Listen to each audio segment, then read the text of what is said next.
తెలంగాణ కీర్తి కిరీటంలో ఇంద్ర నీలమణి సింగరేణి. సింగరేణి అంటే నల్ల బంగారం మాత్రమే కాదు, ఎంతోమంది కార్మికులు.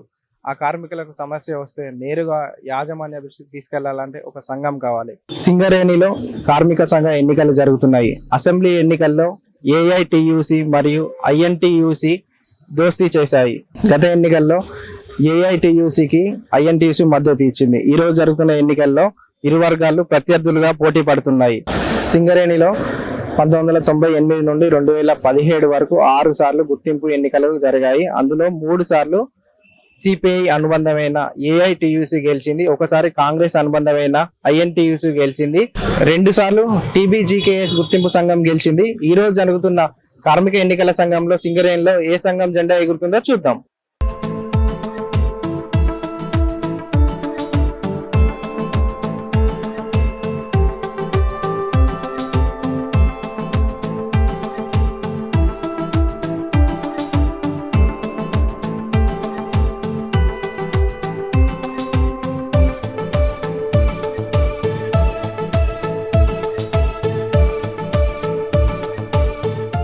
సింగరేణి కార్మిక సంఘం ఎన్నికలు ఎలా జరుగుతున్నాయో బి హనుమంతరావు సార్ గారితో మాట్లాడి తెలుసుకుందాం.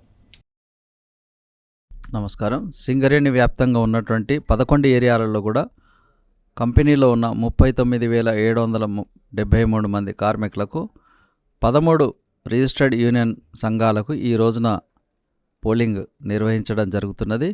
మొత్తం 84 పోలింగ్ కేంద్రాలలో ఈ యొక్క పోలింగ్ ప్రక్రియ నడుస్తున్నది. దీనిలో సెంట్రల్ లేబర్ డిపార్ట్మెంట్ ఆధ్వర్యంలో నిర్వహించడం జరుగుతుంది. దీనికి రిటర్నింగ్ ఆఫీసర్గా డిప్యూటీ చీఫ్ లేబర్ కమిషనర్ గారు శ్రీ శ్రీనివాసులు గారు, రీజన్ వైజ్గా రామగుండం రీజన్కి సంపత్ కుమార్ గారు, అదే regional deputy chief labour commissioner, అదేవిధంగా కొత్తగూడెం రీజన్కి వచ్చినట్టయితే సునీల్ కుమార్ సాహు గారు రీజనల్ లేబర్ కమిషనర్ గారు ఆధ్వర్యంలో, అదేవిధంగా డిస్ట్రిక్ట్ కలెక్టర్స్ గారు వాళ్ళు ఆదేశానుసారం వచ్చినటువంటి పోలింగ్ స్టాఫ్, కౌంటింగ్ స్టాఫ్ అందరూ కూడా ఈ యొక్క పోలింగ్ ప్రక్రియలో ఉన్నారు. అదేవిధంగా జోనల్ ఆఫీసర్స్గా నియమించబడినటువంటి ఆర్డీఓస్, తహసీల్దార్స్ అంతా కూడా ఈ యొక్క ప్రక్రియను సూపర్వైజ్ చేస్తున్నారు. అదేవిధంగా పోలీస్ బందోబస్తు కోసం ఎస్పీ గారు, సిపి మేడమ్స్, అదేవిధంగా మరి డిఎస్పీలు, సిఐలు అందరినీ కూడా పోలీస్ బందోబస్తులో సుమారు 1000 మంది మరి ఈ యొక్క పోలీస్ బందోబస్తు కూడా నిర్వహించడం జరుగుతుంది. అంతటా కూడా ఈరోజు ఉదయం 7 గంటలకి పోలింగ్ ప్రక్రియ 84 పోలింగ్ కేంద్రాల్లో సాఫీగా జరుగుతున్నది. మా కార్మికులు, కార్మిక సంఘాల నాయకులు అందరూ కూడా మరి సహకరిస్తూ వస్తున్నారు. అదేవిధంగా దీంట్లో ఏరియా జనరల్ మేనేజర్లు, మరి ఏరియా పర్సనల్ హెడ్స్, ఎస్ఓడు జిఎమ్స్ వారందరూ కూడా వీటిని ఏర్పాటు చేయడంలో భాగస్వాములై సక్సెస్ఫుల్గా నిర్వహించడం జరుగుతుంది. ఈ యొక్క పోలింగ్ సాయంత్రం 5 గంటలకు అయిపోతుంది, ముగిస్తారు. తదనంతరం ఆ పోలింగ్ బ్యాలెట్ బాక్సెస్ని సీల్ చేసిన అనంతరం అవన్నీ కూడా కౌంటింగ్ సెంటర్స్ ఉన్నటువంటి 11 కేంద్రాలకు కూడా తీసుకురావడం జరుగుతుంది. వాటిని 7 గంటలకి కౌంటింగ్ అనేది ప్రక్రియ స్టార్ట్ అవుతుంది.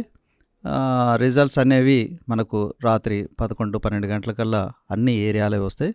తక్కువగా కార్మికులు పనిచేస్తున్నటువంటి ఏరియాలలో ముందుగా రిజల్ట్స్ వచ్చే అవకాశం ఉంటుంది. కాకపోతే అవన్నీ కూడా అన్నీ కంపైల్ చేసినాక ఒకేసారి ఈ యొక్క ఏరియాల యొక్క రిజల్ట్స్ అనేవి ప్రకటించడం మన returning officer, deputy chief labour commissioner అయినటువంటి మన శ్రీనివాసులు సార్ వీటిని ప్రకటించడం జరుగుతుంది. Thank you. Aswaraopeta MLA Adinarayana గారు వారితో మాట్లాడే ప్రయత్నం చేద్దాం. ఈరోజు 7వ దఫా జరుగుతున్నటువంటి సింగరేణి ఎలక్షన్లో ఐఎన్టీసీ అద్భుతంగా ప్రభంజనం సృష్టించబోతూ ఉంది. అదేవిధంగా ఐఎన్టీసీ గెలిస్తేనే సింగరేణి కార్మికుల యొక్క భవిష్యత్తు భవితవ్యం కూడా కేవలం గెలిస్తేనే అనే ఆలోచనతో ఈరోజు అందరూ కూడా ఐఎన్టీసీని గెలిపించడానికి ముందుకు వస్తూ ఉన్నారు. ఐఎన్టీసీ గెలిస్తే అదేవిధంగా సింగరేణి సంస్థలో పనిచేస్తున్న ప్రతి కార్మికుడికి ఇల్లు లేనటువంటి వారికి 250 గజాలు ఇంటి నిర్మాణం, అదేవిధంగా ఇంటి నిర్మాణానికి 20 లక్షల రూపాయల వడ్డీ లేని రుణం ఇవ్వటం, కొత్తగా అధునాతనమైనటువంటి సంస్థలను నెలకొల్పటం, కారుణ్య నియామకాలను ఏర్పాటు చేయటం, అదేవిధంగా హాస్పిటల్ మేనేజ్మెంట్ అద్భుతంగా తయారు చేయటం అనేది కూడా మరి ఇక్కడ కొత్త తరహాలో చేయబోతూ ఉంది.